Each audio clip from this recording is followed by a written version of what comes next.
Chapter 1. My First Sea Journey. Before I begin my story, I would like to tell you a little about myself. I was born in the year 1632, in the city of York in the north of England. My father was German, but he came to live and work in England. Soon after that, he married my mother, who was English. Her family name was Robinson. So when I was born, they called me Robinson after her. My father did well in his business, and I went to a good school. He wanted me to get a good job and live a quiet, comfortable life. But I didn't want that. I wanted adventure and an exciting life.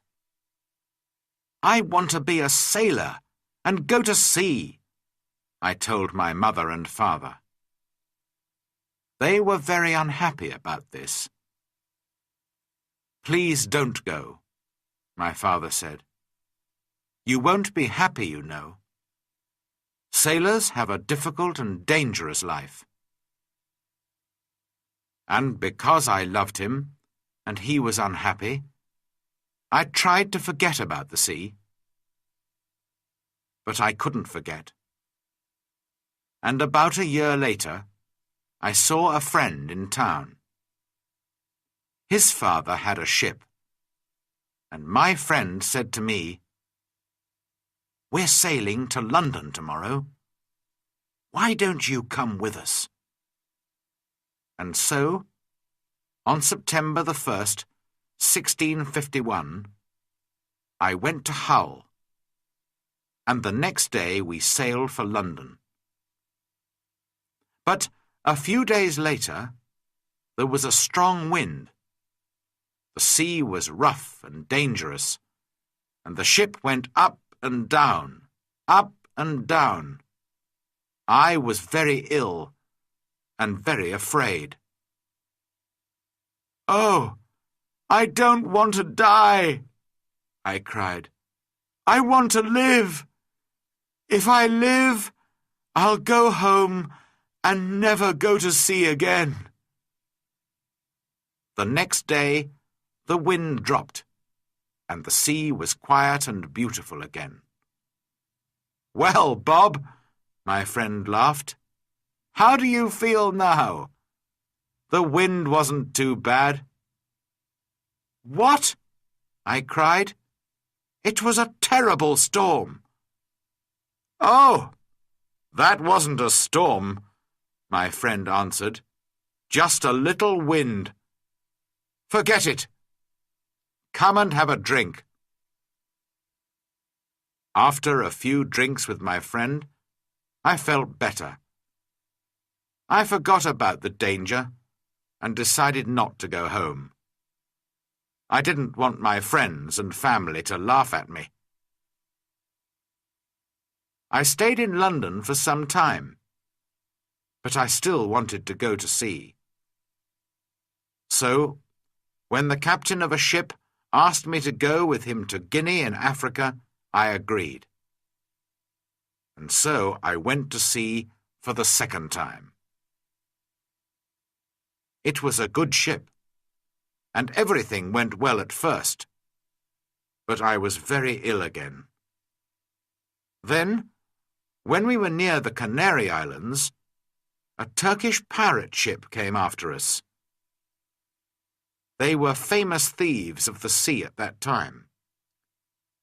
There was a long, hard fight, but when it finished, we and the ship were prisoners. The Turkish captain and his men took us to Salé in Morocco. They wanted to sell us as slaves in the markets there. But in the end, the Turkish captain decided to keep me for himself and took me home with him. This was a sudden and terrible change in my life. I was now a slave, and this Turkish captain was my master.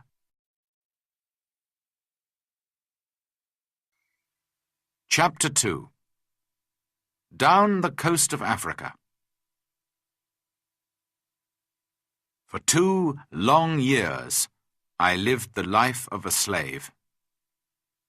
I worked in the house and the garden, and every day I planned to escape, but it was never possible.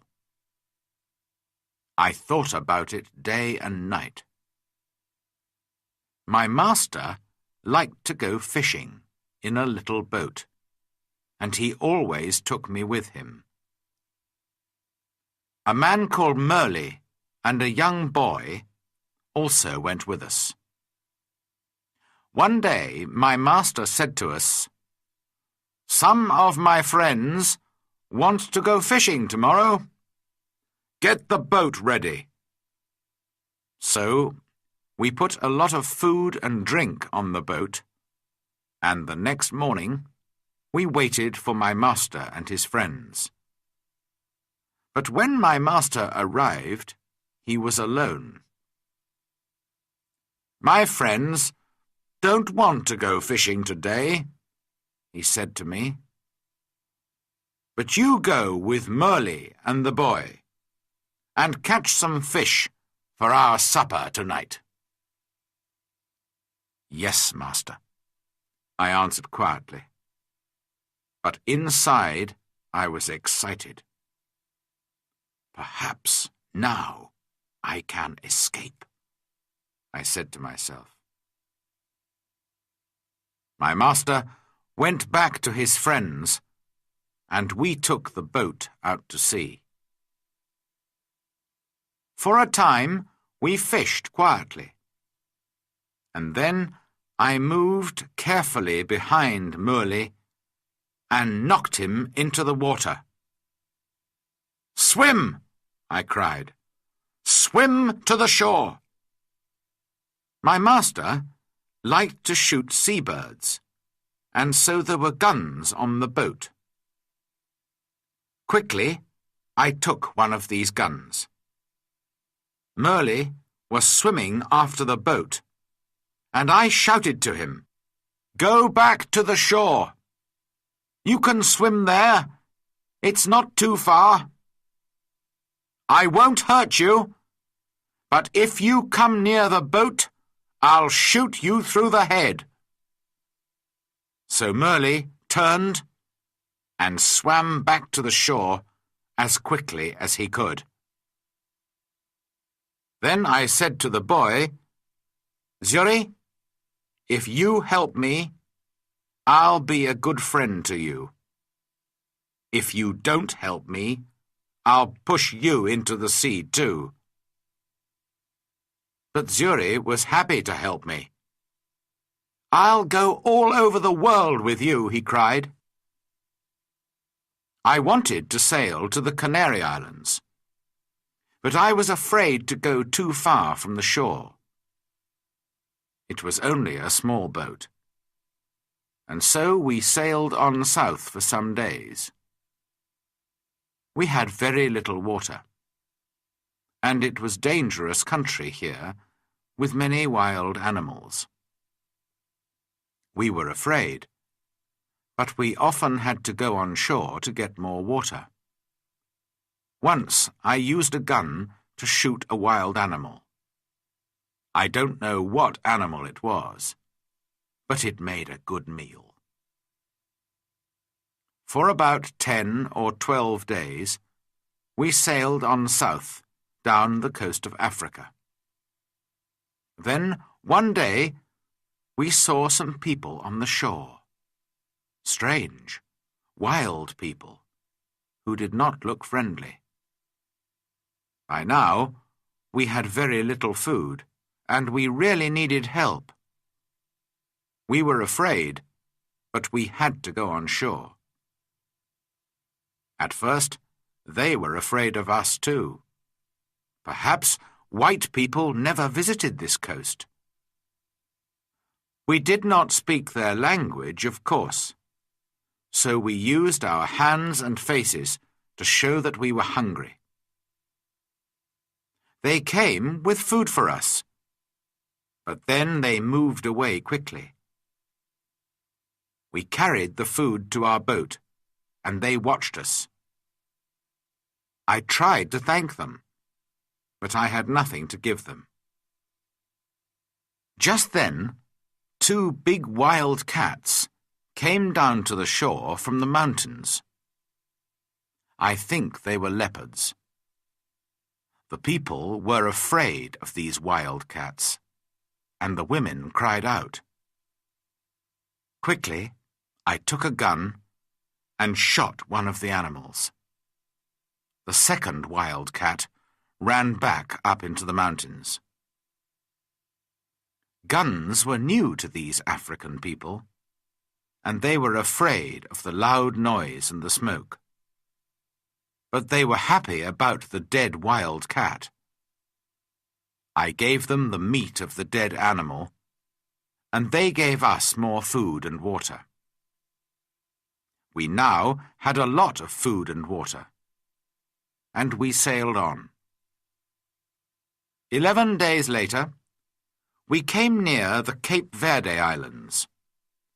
We could see them, but we couldn't get near because there was no wind.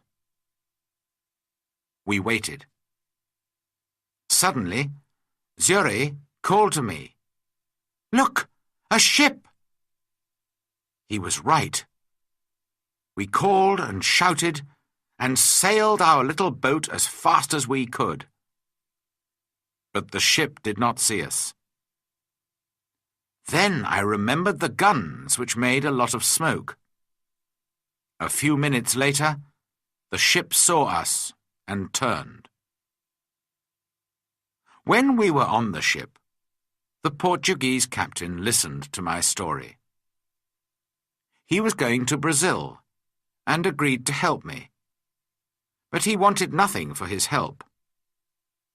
"No," he said, when I tried to pay him. "Perhaps one day someone will help me when I need it."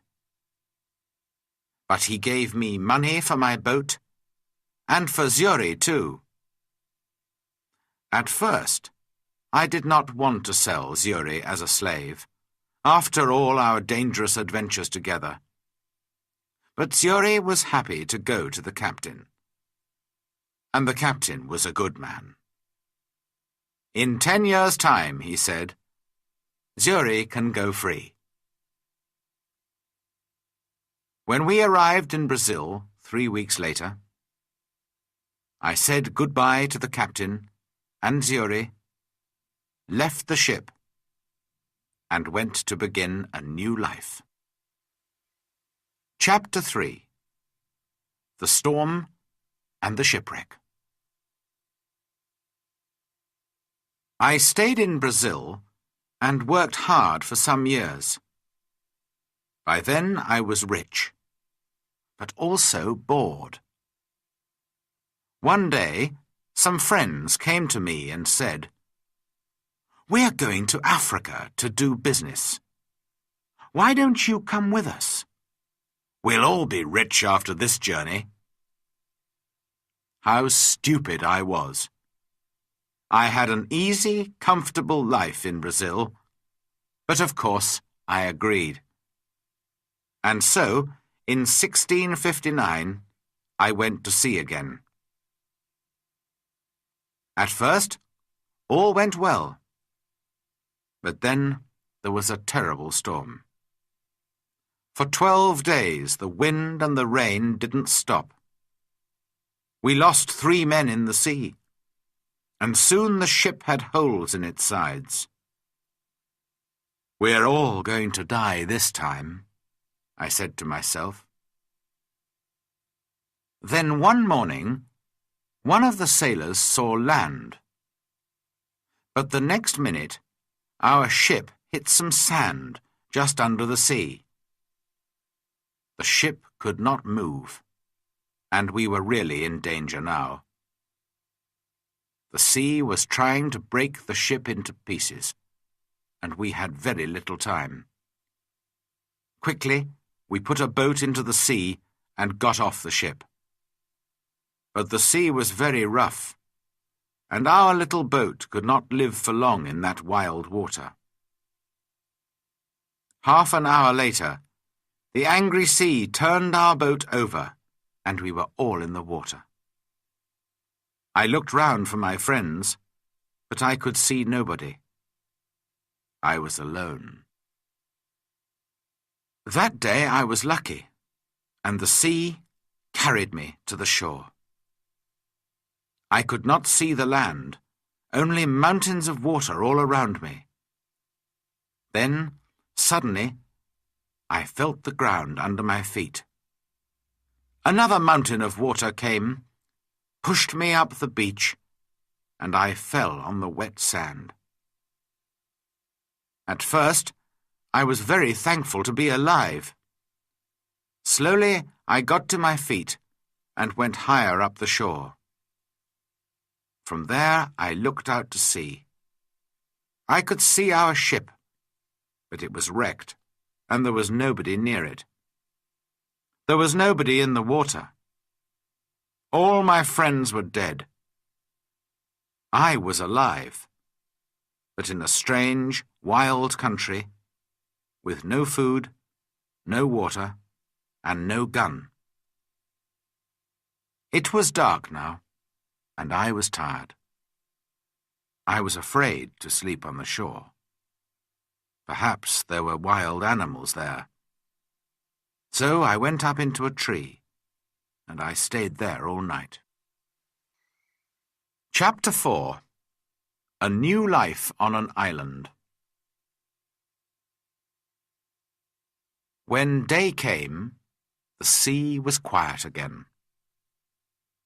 I looked for our ship, and to my surprise, it was still there, and still in one piece. I think I can swim to it, I said to myself. So I walked down to the sea, and before long I was at the ship and was swimming round it. But how could I get onto it? In the end, I got in through a hole in the side, but it wasn't easy. There was a lot of water in the ship, but the sand under the sea was still holding the ship in one place. The back of the ship was high out of the water, and I was very thankful for this, because all the ship's food was there. I was very hungry, so I began to eat something at once. Then I decided to take some of it back to the shore with me. But how could I get it there? I looked around the ship, and after a few minutes, I found some long pieces of wood. I tied them together with rope. Then I got the things that I wanted from the ship. There was a big box of food, rice and salted meat and hard ship's bread. I also took many strong knives and other tools, the ship's sails and ropes, paper, pens, books, and 7 guns.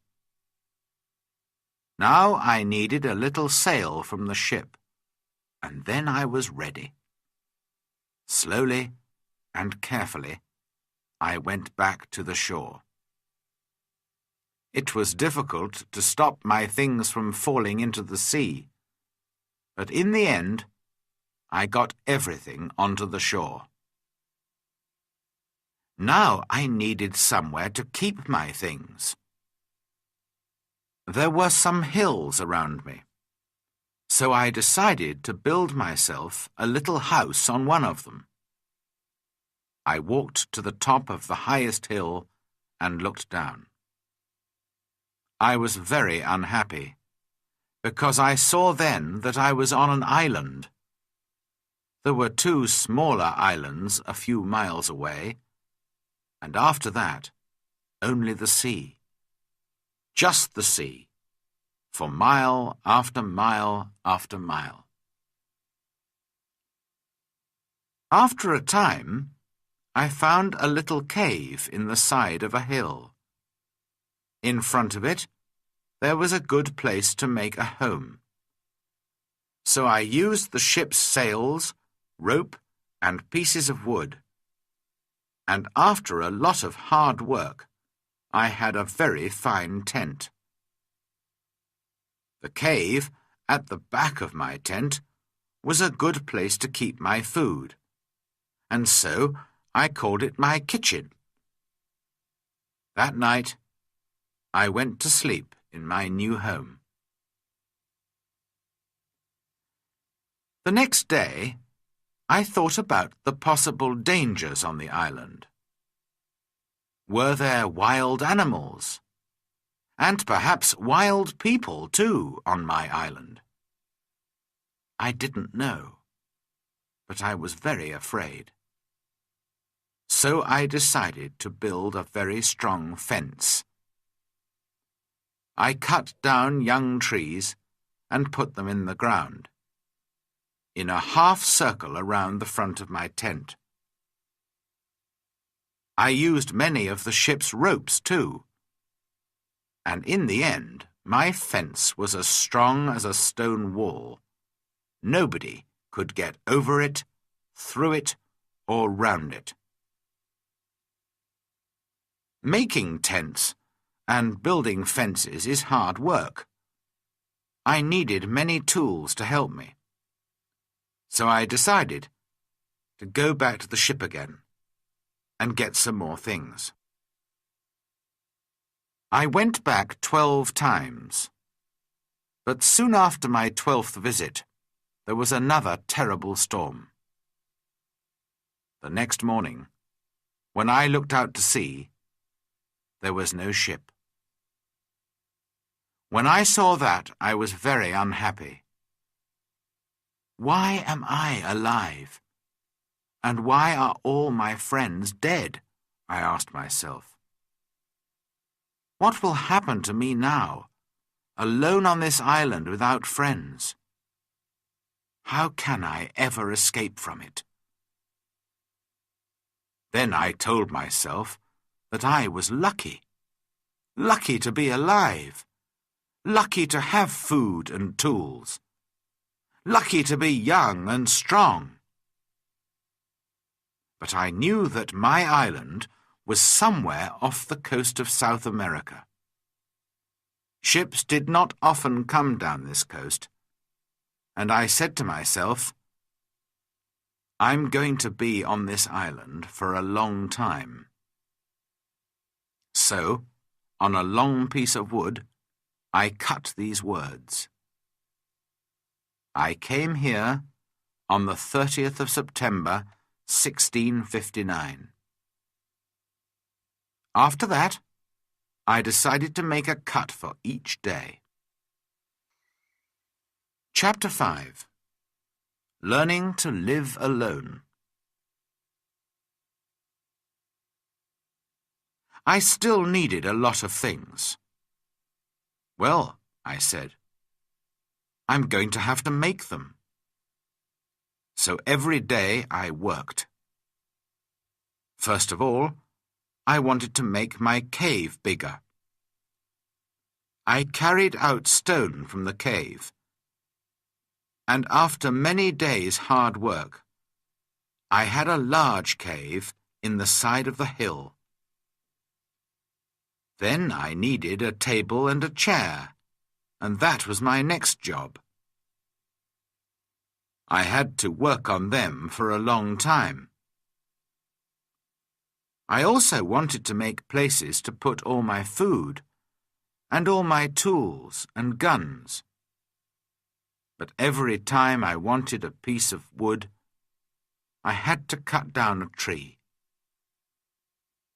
It was long, slow, difficult work.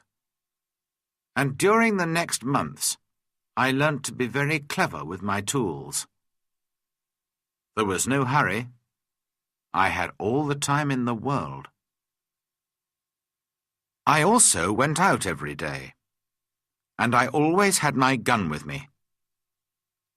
Sometimes I killed a wild animal, and then I had meat to eat. But when it got dark, I had to go to bed because I had no light. I couldn't read or write because I couldn't see. For a long time, I didn't know what to do. But in the end, I learnt how to use the fat of dead animals to make a light. The weather on my island was usually very hot, and there were often storms and heavy rain. The next June, it rained all the time, and I couldn't go out very often. I was also ill for some weeks, but slowly I got better. When I was stronger, I began to go out again. The first time, I killed a wild animal, and the second time, I caught a big turtle. I was on the island for 10 months before I visited other parts of it. During those months, I worked hard on my cave and my house and my fence. Now I was ready to find out more about the rest of the island. First, I walked along the side of a little river. There I found open ground without trees. Later, I came to more trees with many different fruits. I decided to take a lot of the fruit and to put it to dry in the sun for a time. Then I could keep it for many months. That night, I went to sleep in a tree for the second time, and the next day I went on with my journey. Soon, I came to an opening in the hills. In front of me, everything was green, and there were flowers everywhere. There were also a lot of different birds and animals. I saw that my house was on the worst side of the island, but I didn't want to move from there. It was my home now. I stayed away for 3 days, and then I came home. But I often went back to the other, greener side of the island. And so my life went on. Every month I learnt to do or to make something new. But I had troubles and accidents too. Once there was a terrible storm with very heavy rain. The roof of my cave fell in and nearly killed me. I had to build it up again with many pieces of wood. I had a lot of food now. I cooked it over a fire or dried it in the sun. So I always had meat during the rainy months when I could not go out with the gun. I learnt to make pots to keep my food in. But I wanted very much to make a harder, stronger pot, a pot that would not break in a fire. I tried many times, but I could not do it. Then one day I was lucky. I made some new pots and put them in a very hot fire. They changed colour, but did not break. I left them there for many hours, and when they were cold again, I found that they were hard and strong. That night I was very happy.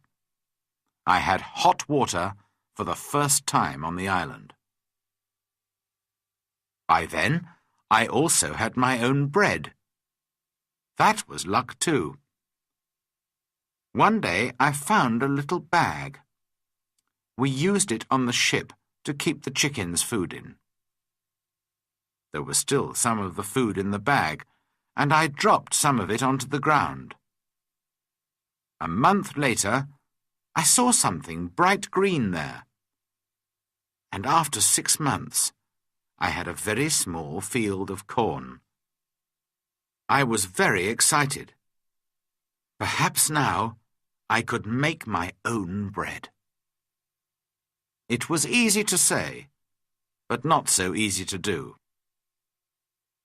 It is a lot of work to make bread from corn.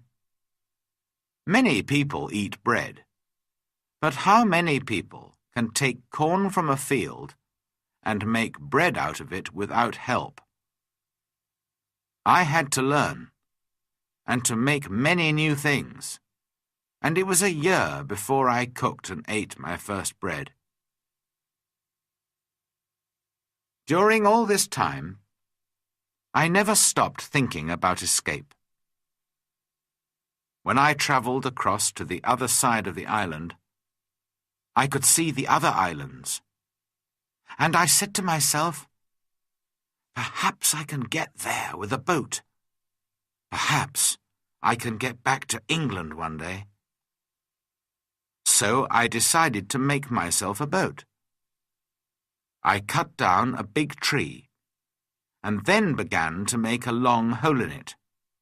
It was hard work. But about 6 months later, I had a very fine canoe. Next, I had to get it down to the sea. How stupid I was! Why didn't I think before I began work? Of course, the canoe was too heavy. I couldn't move it. I pulled and pushed and tried everything, but it didn't move. I was very unhappy for a long time after that. That happened in my 4th year on the island. In my 6th year, I did make myself a smaller canoe, but I did not try to escape in it. The boat was too small for a long journey, and I did not want to die at sea. The island was my home now, not my prison, and I was just happy to be alive. A year or 2 later, I made myself a second canoe on the other side of the island. I also built myself a second house there, and so I had 2 homes. My life was still busy from morning to night. There were always things to do or to make.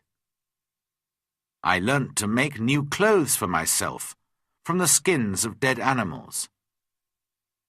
They looked very strange, it is true, but they kept me dry in the rain. I kept food and tools at both my houses, and also wild goats. There were many goats on the island, and I made fields with high fences to keep them in.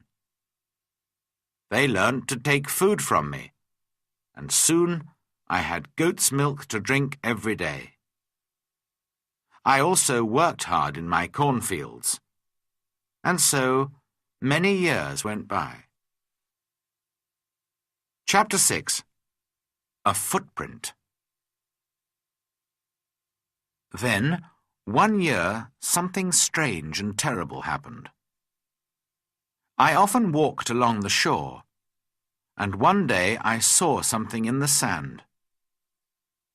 I went over to look at it more carefully, and stopped in sudden surprise. It was a footprint.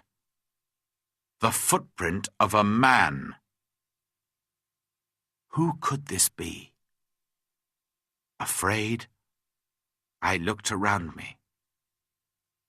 I listened. I waited. Nothing. I was more and more afraid. Perhaps this man was one of those wild people who killed and ate other men. I looked everywhere, but there was nobody, and no other footprint. I turned and hurried home.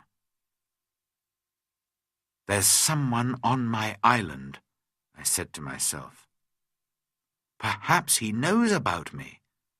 Perhaps he's watching me now, from behind a tree. Perhaps he wants to kill me." That night, I couldn't sleep. The next day, I got all my guns ready, and I put more wood and young trees around my house. Nobody could see me now. But after 15 years alone on the island, I was afraid, and I did not leave my cave for 3 days. In the end, I had to go out to milk my goats. But for 2 years I was afraid. I stayed near my home, and I never used my guns because I didn't want to make a noise. I could not forget the footprint, but I saw and heard nothing more. And slowly I began to feel happier. One day, a year later, I was over on the west side of the island. From there I could see the other islands, and I could also see a boat far out to sea. If you have a boat, I thought, it's easy to sail across to this island. Perhaps that explains the footprint. It was a visitor from one of the other islands. I began to move more freely around the island again, and built myself a third house. It was a very secret place in a cave. No wild man will ever find that, I said to myself. Then one year, something happened which I can never forget. I was again on the west side of the island and was walking along the shore. Suddenly, I saw something which made me feel ill. There were heads, arms, feet, and other pieces of men's bodies everywhere. For a minute, I couldn't think, and then I understood. Sometimes there were fights between the wild men on the other islands. Then they came here to my island with their prisoners to kill them, cook them, and eat them.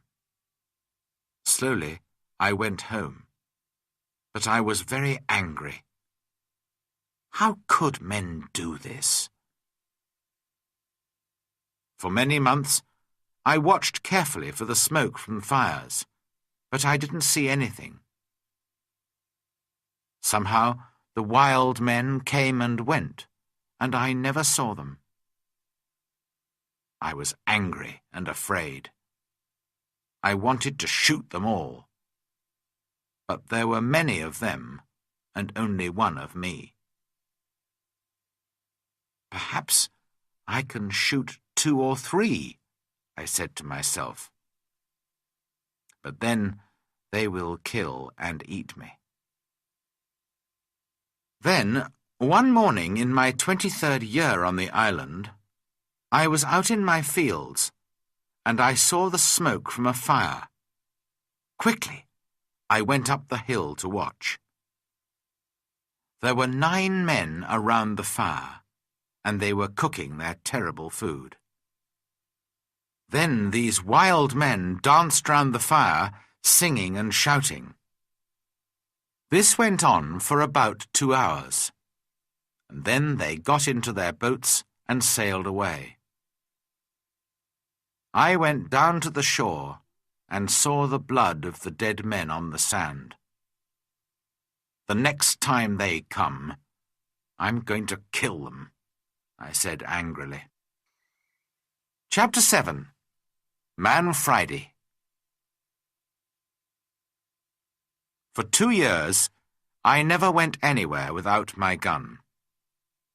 I felt lonely and afraid, and had many sleepless nights. One night, there was a very bad storm, and I thought I heard the sound of guns out at sea. The next morning, I looked out and saw a ship. It was lying on its side not far from the shore. Quickly, I put my little boat in the water and sailed out to it. There were 2 dead men on the ship, but no one alive. The bodies of the other sailors were lost in the sea.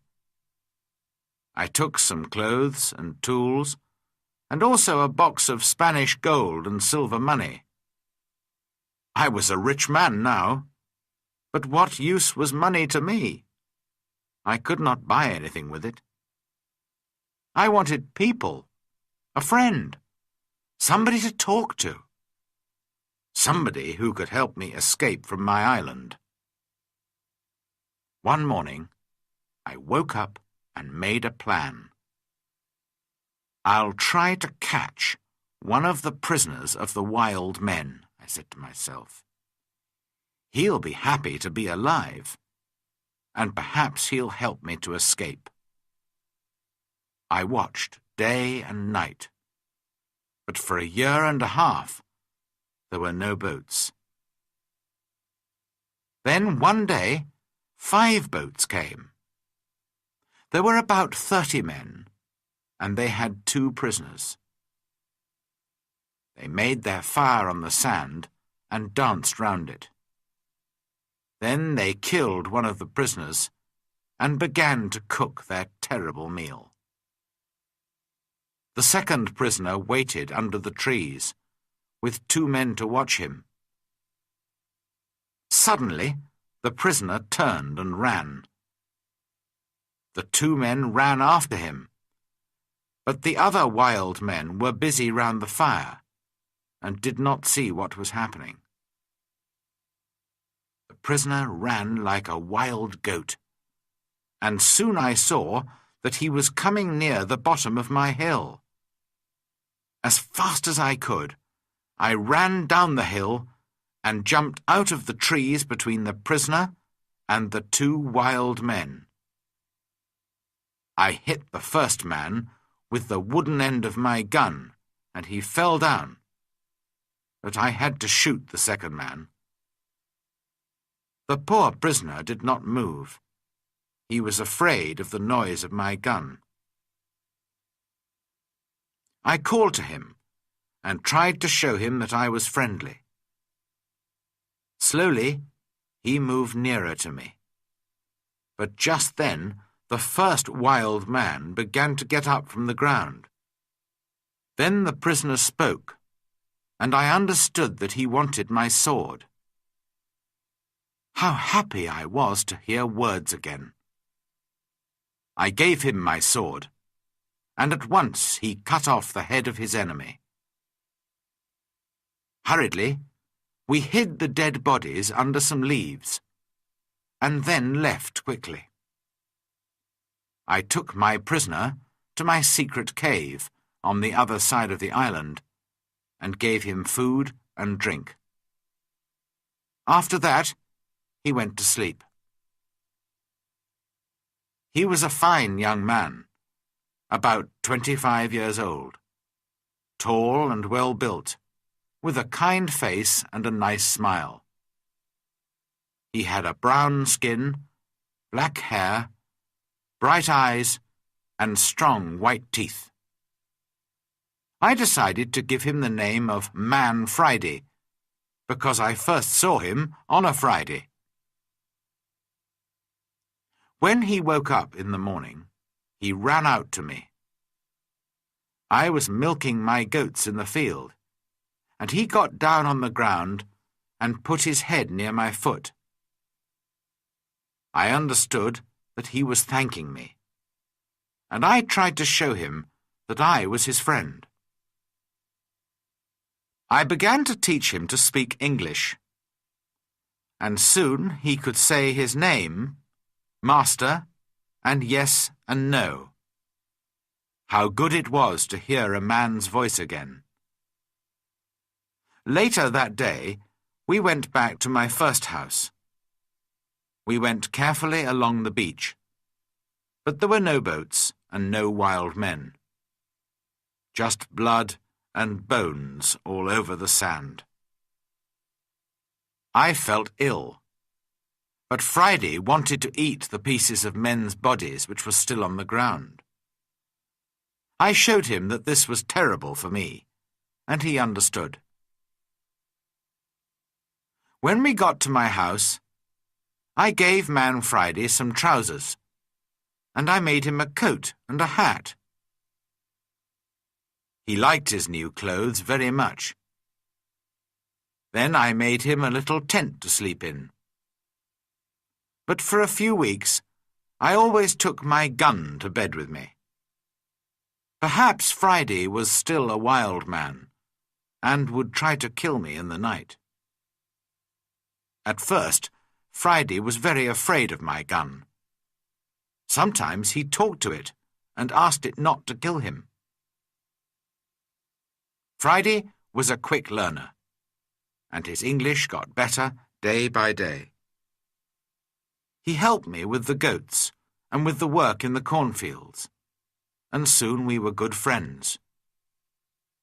I enjoyed teaching him, and most of all, having a friend to talk to.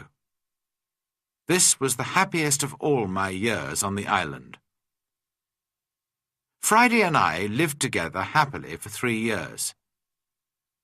I told him the story of my adventures and about life in England, and he told me about his country and his people.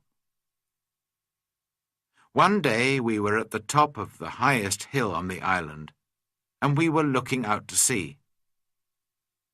It was a very clear day, and we could see a long way. Suddenly, Friday began to jump up and down, very excited. "What's the matter?" I said. "Look, Master, look!" Friday cried. "I can see my country. Look over there." I looked, and there to the northwest, between the sea and the sky, was a long, thin piece of land.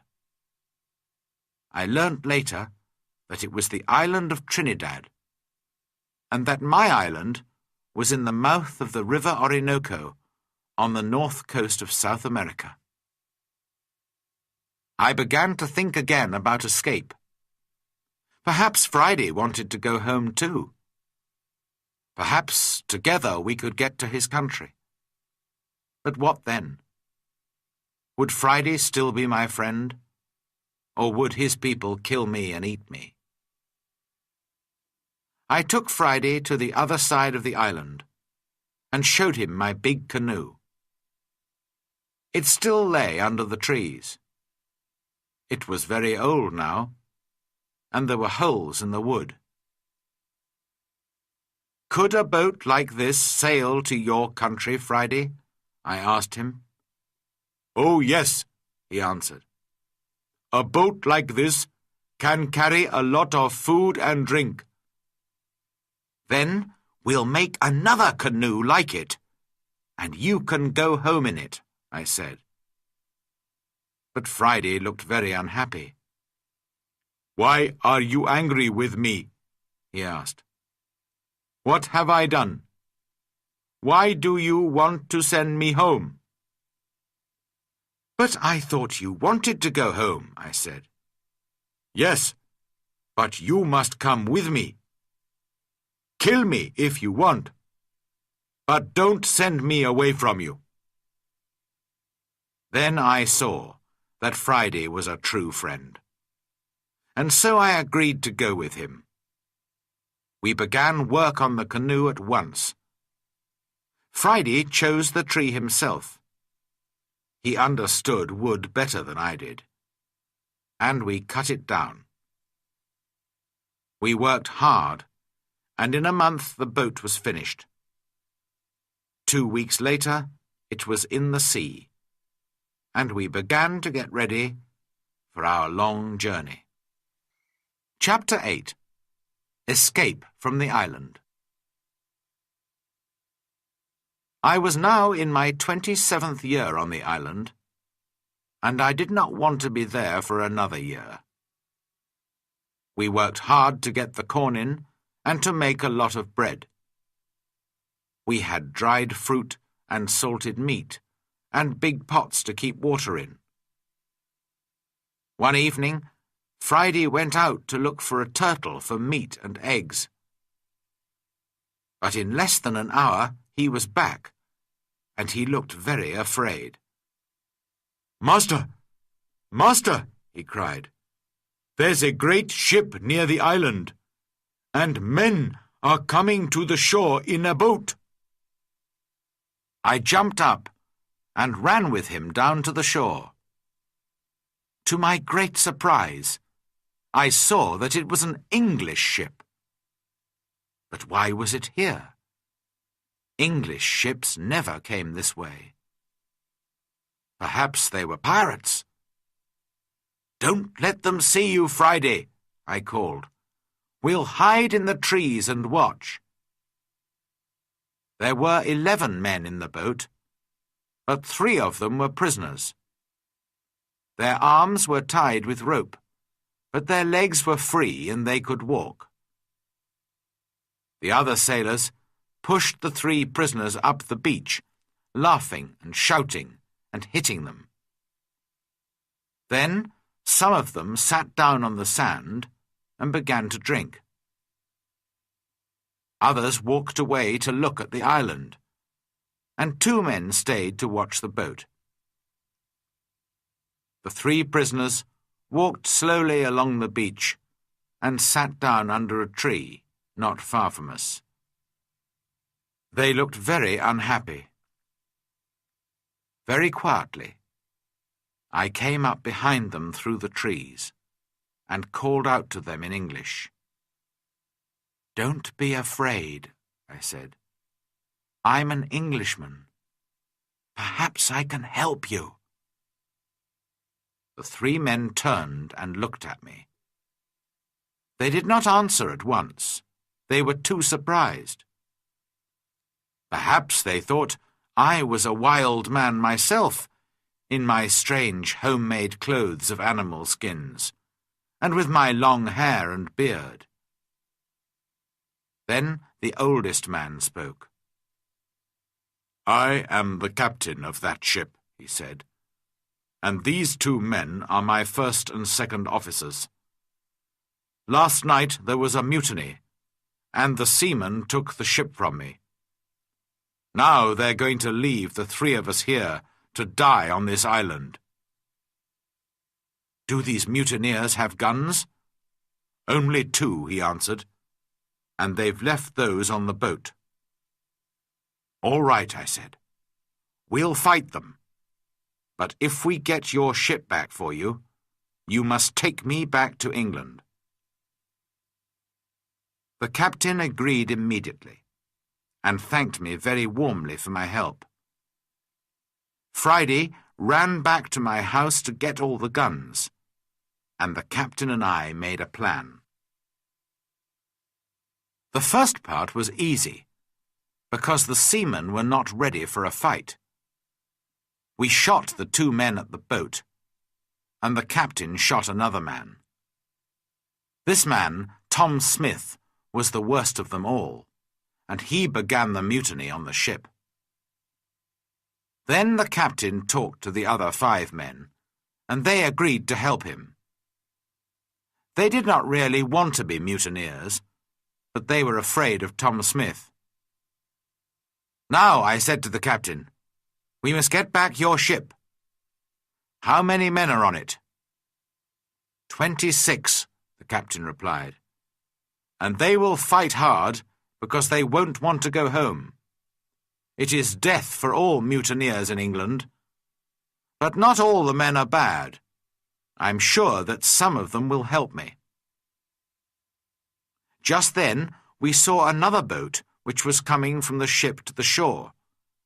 There were 10 men in it, and they all had guns. We ran into the trees and waited. It was a long, hard fight, but by now it was dark, and this helped us very much. We ran here and there in the trees, calling and shouting. The seamen could not see us, and did not know how many men they were fighting. In the end, the first officer shouted to them, "Put down your guns and stop fighting. The captain has 50 island people to help him. We can kill you all." So the seamen stopped fighting, and we took their guns. 3 of the men agreed to come back to the captain, and we put the others in my cave. Friday and I stayed to watch the prisoners, while the captain and his men went back to fight for the ship. All night we listened to the sound of guns and shouting. But in the morning, when the sun came up, the captain was master of his ship again. I went down to the shore to meet him. "My dear friend," he cried, "there's your ship. I'll take you to the ends of the world in it." I put my arms round him, and we laughed and cried together. How happy I was to leave the island. My good friend Friday came with me, of course, but we left the mutineers on the island. We decided not to kill them. They could begin a new life on the island. I showed them my 3 houses, my cornfields, and my goats, and all my tools. Their life would be easy, because of all my hard work for so many years. And so, on the 19th of December, 1686, after 27 years, 2 months, and 19 days, I said goodbye to my island and sailed home to England. Chapter 9. Home in England. When I came back to England, I felt like a stranger in the country. Many things were different, and not many people remembered me. I went home to York, but my father and mother were dead, and also my 2 brothers. I did find the 2 sons of one of my brothers. They were happy to learn that I was alive, and I was pleased to find some family. After some months, I decided to go down to Lisbon in Portugal. I had friends there who could help me to sell my land in Brazil, and I needed the money. Friday came with me. He was always a good and true friend to me. In Lisbon, I found the Portuguese captain, who took me in his ship to Brazil all those years ago. It was good to see him again, and he helped me with my business.